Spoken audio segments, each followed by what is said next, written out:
हम दरख्वास्त करेंगे अदी मंगला शर्मा साहिबा से कि वो आए और वो अपने ख्यालात का इजहार करें। इस सारे नेटवर्क में अदी मंगला शर्मा हमारे साथ पहले दिन से जुड़ी हैं, जिस तरह से काफ़ी और नेटवर्क के हमारे जो मेंबरान हैं। Adi Mangala Sharma is always kind to us, और जब भी इनको दरख्वास्त की है तो she tried to ensure her availability, और एक एहतराम का ताल्लुक़ रहा है उनके साथ, और कोशिश करते हैं कि जितनी भी हमारी एक्टिविटीज़ हैं उनमें फ़ीमेल रिप्रेजेंटेशन हो, और ख़ास तौर पे पार्लियामेंटेरियंस बहुत कम हैं माइनॉरिटीज़ से ताल्लुक़ रखने वाली। तो अदी मंगला शर्मा एक मिसाल है उनमें। तो प्लीज़ अदी मंगला शर्मा।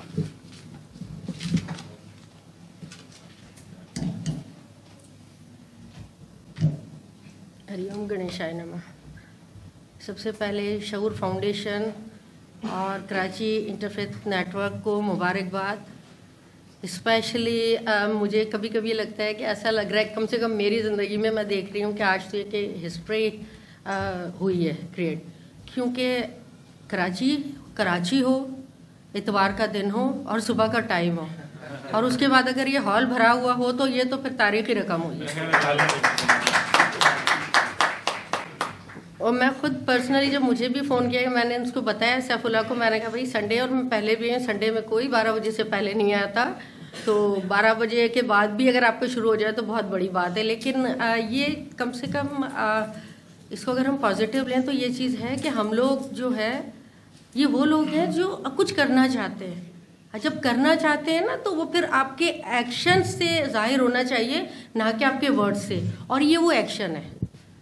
शऊर फाउंडेशन ने एक नेटवर्क बना दिया, उस पर ये सारा लोग आ रहे हैं, और इंडिविजुअली भी बहुत से ऐसे लोग हैं जो काम कर रहे हैं। कराची मैं समझती हूँ कि जितने यहाँ प्रॉब्लम्स हैं वहाँ ऐसे उनके पास वो इन लोगों से भी माला माल है जो इस तरह के काम करें। अगर आप पूरी दुनिया में चले जाएं, आप पूरे पाकिस्तान में देखिए, सबसे ज़्यादा चैरिटी आपको कराची से मिल रही होती है। बहुत से क्रिश्चियन, हर कम्युनिटी के लोग यहाँ पे काम कर रहे हैं।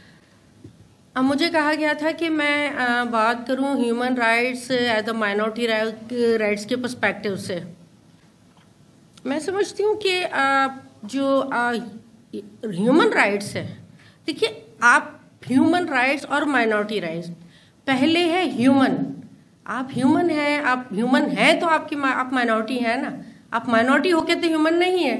तो किसी भी मुल्क में कहीं पर भी अगर हम ये कहते हैं कि जी माइनॉरिटी ये बहुत छोटी है, क्या ज़रूरत है, क्या फ़र्क पड़ता है, पाकिस्तान में 3% तो हैं, हम सारे लोग हैं, क्या ज़रूरत है हमें कुछ करने की।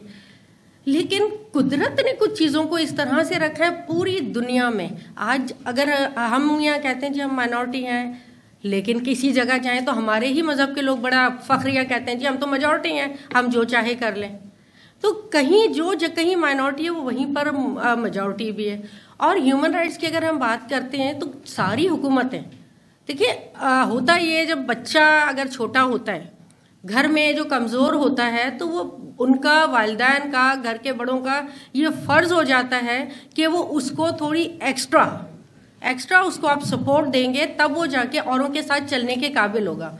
और अगर वो वालिदैन और वो बड़े उस तरह से सपोर्ट ना दें तो फिर वो पीछे रह जाएगा, और अगर वो पीछे रह जाता है तो उसमें कसूर बिल्कुल उनके घर वालों का और बड़ों का है। इसी तरह अगर दुनिया में मुख्तलिफ मुल्कों में माइनॉरिटीज़ को उस तरह से उनके हक नहीं मिलते, चले एजुकेशन है, एजुकेशन का हक है, ह्यूमन राइट्स है, बेसिक फंडामेंटल राइट है, सबको मिल रहा है, लेकिन अगर ह्यूमन राइट्स के साथ आप उनके कुछ और स्पेशल राइट्स हैं, क्योंकि वो इसलिए नहीं ले पाते हैं क्योंकि वनरेबल है। अब हम बात जब पीस की कर रहे होते हैं तो शायद हमारे जहन में एक चीज़ होती है कि जंग और अमन के जो दरमियान का वक्फा है, अगर जंग है तो पीस नहीं, और अगर जंग है नहीं है तो अमन है। क्या ऐसा है? मेरा ख्याल है ऐसा नहीं है। सिर्फ अमन इस चीज़ की बात नहीं है कि आपके पास जंग नहीं हो रही है, अमन आपको हर जगह चाहिए। मैंने अभी अपनी प्रेयर्स में पढ़ी, शांति पाठ पढ़ा था, ये हमारे प्रेयर का हिस्सा है। और शांति का मतलब सबको पता है क्या है। मैं नहीं कहती कि शांति, मुझे इस पाठ में ये था, इसकी मीनिंग बताऊं कि मेरे अंदर भी शांति हो, ज़ेरे ज़मीन भी शांति हो, ताकि जलजले ना आए और उसकी वजह से पीस खराब हो, आसमानों पर भी शांति हो, बारिशें घटाएं ना आए, आपके इर्द गिर्द के लोगों पे शांति हो। और जब सब जगह शांति होगी, अमन तभी होता है। और जब कहीं पर भी ये बैलेंस ख़राब होता है तो सब लोग परेशान होते हैं। ज़्यादा परेशान वो होते हैं जो वीक होते हैं। अगर मैं ये कहती हूँ कि मेरे मज़हब में ये शांति है, तो उसको फॉलो करना मेरा काम है और मेरी जिम्मेदारी है। मैं यहाँ आके पढ़ लूँ और अगर मैं इसको न प्रैक्टिस करूँ तो मेरा ख्याल है कि ये मैं अपने मज़हब के साथ भी नाइंसाफ़ी करूँगी और मैं लोगों के साथ भी करूँगी। अगर मैं ये कहती हूँ कि मेरा ही रिलीजन अच्छा है, तो फिर इसको प्रूव करना मेरी जिम्मेदारी है, आपकी जिम्मेदारी नहीं है। हम तो आपको वो देखेंगे ना। अब प्रॉब्लम ये आती है जब हम अमन की बात कर रहे होते हैं, अगर मैं ये कह रही हूँ कि नहीं जी ये सारी चीज़ें इस तरह से सही हैं या नहीं है, लेकिन जब कभी प्रॉब्लम्स हो रही होती हैं, हमारे मुल्क में ये ज़रूरत क्यों पेश आई है। देखिए ये काम कर रहे हैं, मैं देख रही हूँ सामने काशिफ बहुत अच्छा इंटरफेथ पे काम कर रहे हैं, राना है, बहुत सारे करार साहब, ये सारे ग्रुप हमारा है जो हम काम कर रहे हैं।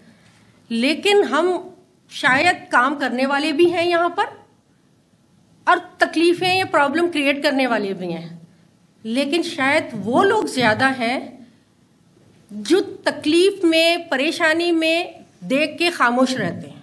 अगर वो बहुत बड़ी तादाद किसी तरह उन लोगों के साथ शामिल हो जाए तो मैं समझती हूँ कि अमन हो सकता है। और हम लोग पता नहीं क्यों हम लोगों ने डिवाइड करने को, जो मैथमेटिक्स का रूल है ना, डिवाइड, हम वैसे तो अंग्रेज़ों को सारा दिन गालियाँ बकते रहे, लेकिन हम फॉलो उन्हीं का फार्मूला करते हैं, डिवाइड एंड रूल।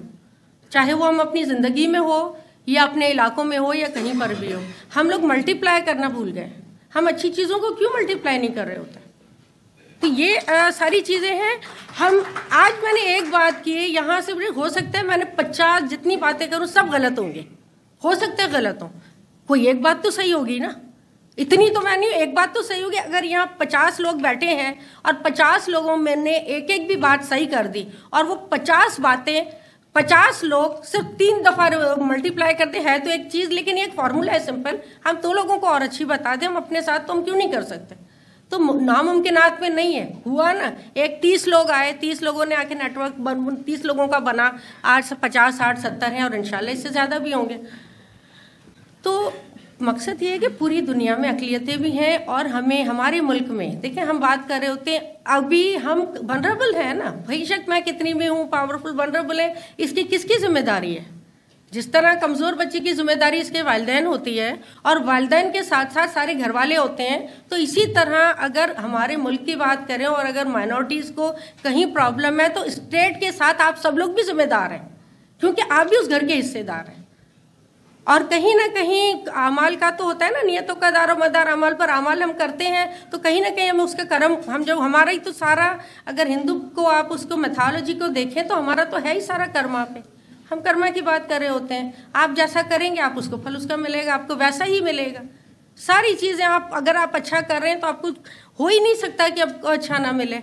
मैं अपने अगर कह दूँ, हमेशा बात ये होती है भाई जी हुकूक की बात है। देखिए मैं अपने रिलीजन पर आज बहुत अच्छा बात कर सकती हूँ, तो कौन सी मैंने बड़ी बात कर दी। पैदा हुई थी मैं, मेरा कोई कमाल तो नहीं था ना, पैदा हो गई मैं उसमें। मैं हमेशा यही क्या करती हूँ, मुस्लिम घर में पैदा होती तो मरियम होती, क्रिश्चियन घर में पैदा होती तो मैरी होती, और आज मैं हिंदू घर में हूँ तो मैं मंगला हूँ। मैं तो वही हूँ, मेरा तो कोई कमाल नहीं है ना। लेकिन मेरा कमाल वो तब होगा कि मैं जिस घर में पैदा हुई हूँ, जिस मज़हब को मुझ में आ गई हूँ, उसमें मुझे फॉलो कर रही हूँ, तो उससे मैंने लोगों को कितना फ़ायदा पहुँचाया। यही चीज़ें हैं जो हम नहीं कर रहे होते। और हमें जितने, मैं यहाँ सबसे ये भी बात करूँ कि हम लोग यहाँ सारे लीडर्स हैं, एक छोटी बात होती है ना, उसका बड़ा इम्पैक्ट पड़ता है। छोटी छोटी चीज़ें जो होती हैं उनसे हम लोग बहुत सारी चीज़ों को देख रहे हैं। यहाँ पे आप बात हम कर रहे हैं, अगर ये मैं सजेशन भी बल्कि देना चाहूँगी, और बल्कि मैं सोच रही थी, देखिए हमने रूम में काम कर ली ना बातें, शायद उसका इम्पैक्ट तो उतना पड़े या ना पड़े। अभी छोटे छोटे हम क्या कर सकते हैं, छोटे इनिशिएटिव तो ले सकते हैं ना। अनारकली में धमाका हुआ, दहशतगर्दी थी। इस्लामाबाद में जो फायरिंग की गई, दहशतगर्दी थी। ये नेटवर्क, हम लोग एक छोटी सी मीडिया पेंटर कराची इंटरफेथ नेटवर्क के नाम से हम प्रेस रिलीज कंडेम कर सकते हैं, वो एक छोटा सा स्टेप होगा। एक छोटे से स्टेप से अगर ये सारे मिलके ये कर दें, कभी कहीं किसी भी कम्युनिटी पे मसला हो, मरने वाला कोई भी हो, किसी भी मज़हब से ताल्लुक़ रहता, मज़हब उसका मैं समझती हूँ मेरे नज़दीक तो कम से कम बाद में, क्योंकि पहले इंसान है। अगर इंसान है तो सारे कुछ है। ये लॉज है, आप जितना अच्छे इंसान बनना चाहते हैं, क्योंकि मज़हबों में किसी को, जितने यहाँ बैठे हैं मुख्तलिफ मज़हब सबके होंगे, लेकिन इस बात से किसी को इख्तलाफ नहीं है कि मज़हब में मसला नहीं है, मसला फॉलोवर्स में। फॉलोवर्स को हम ठीक करें, और फॉलोवर्स आप हैं, मैं हूँ, ये लोग हैं, तो हम फॉलोवर्स ठीक करें। हमें मज़हब पर तब हम बात करते क्यों हैं? हम क्यों करते हैं कि जी ये मज़हब, ये मज़हब, ये मज़हब, ये बंदा ख़राब है, चाहे वो किसी भी मज़हब को फॉलो करता है, अगर ख़राब है तो वो ख़राब है, और हमें उसको ठीक करें। और हम अपने अमल से गलत काम करके हम मज़हब को बदनाम कर रहे हैं, जिसमें मज़हब का कोई दोष नहीं है, मज़हब का किसी किस्म का दोष नहीं है। तो हमें अपने आप को, यहाँ छोटी बातों को अगर डीप में हम देखें, एक पिछले दिनों मोविनपिक में प्रोग्राम इंटरफेथ पर ही हो रहा था, एक ट्रेनिंग थी, जो ट्रेनर आया, जो उसने सारी बातें वो ट्रेन कर रहे हैं। अब देखिए आप, माइंड सेट की बात है। अच्छा जी, वो सारी बात करते जी, वो जी क्रिश्चियंस के साथ जो है, मसीहों के साथ खाना हराम है, हराम है, हलाल है, नहीं जी हलाल है, हलाल, वो बात करते रहे, करते करते फिर वो शुरू हुआ, हिंदुओं के हाथ का खाना हराम है, हलाल है। लफ्ज़ पे एक नुक्ते ने हमें महरूम से मुजरिम कर दिया। ये नहीं उनके साथ, उनके हाथ का, मैंने कहा आप ये, मैंने फौरन ऑब्जेक्ट कर दिया। अगर आप गौर से देखें, हम थोड़ा सा डीप में देखें, ठीक है आप कर दे हराम, ना खाएं, हमारे हाथ का नहीं खाएं, हम आपके हाथ का नहीं खाते, कितना बच जाएंगे? जो और मुल्कों में बैठे हुए वो कितना, आप इंडिया वाले जो मुसलमान हैं वो कितना हिंदुओं से बच जाएंगे, उनके साथ नहीं खाएंगे? क्या वो सब्जियां जो उगाता है, जो फार्मर है, जो किसान है, जो सनतकार है, जो पैक कर रहा है, उसमें उसके हाथ नहीं लगे? तो हम उन चीज़ों पर हम लोग जा रहे हैं, सारी प्राइमरी चीज़ों को नहीं देख रहे हैं, रूस को वो नहीं देख रहे हैं, हम सेकेंडरी चीज़ों को देख रहे हैं, जी ये ख़राब है, ये ख़राब है, और फिर उन चीज़ों को मल्टीप्लाई कर रहे हैं। अच्छी चीज़ों को अपनी ज़िंदगी में मल्टीप्लाई करें। टाइम की भी कमी है, और मुझे भी किसी एक और जगह भी जाना है, वहाँ भी उनके कोई वो है एज अ चीफ गेस्ट बुलाया हुआ है, लेकिन मैं पहली मेरी प्रायोरिटी ये थी, क्योंकि मेरी कोशिश होती है कि अगर आप जहाँ रहें, जिसके साथ रहें, अगर काम कर सकते हैं तो कमेंट करें, नहीं कर सकते तो ना करें। 2 शेर कह के मैं बात ख़त्म करूँगी, और ये हमेशा मैं पढ़ती हूँ, शिकवाए ज़ुल्मत शब से कहीं ये बेहतर है, शिकवाए ज़ुल्मत शब से कहीं ये बेहतर है कि अपने हिस्से की कोई शमा जलाते चलें। एक और शेर मैं कहूँगी, ख्वाहिशों से कभी गिरते नहीं फूल झोली में, ख्वाहिशों से कभी गिरते नहीं फूल झोली में, वक्त की शाख को मेरे दोस्त हिलाना होगा। जो हम लोग यहाँ सब बैठे हुए हैं, वक्त की शाख को मेरे दोस्त हिलाना होगा। कुछ नहीं होगा अंधेरों को बुरा कहने से, आप बुरे हैं, आप बुरे हैं, आप बुरे हैं। कुछ नहीं होगा अंधेरों को बुरा कहने से, अपने हिस्से का दिया खुद ही जलाना होगा, अपने हिस्से का दिया खुद ही जलाना होगा। पाकिस्तान जिंदाबाद।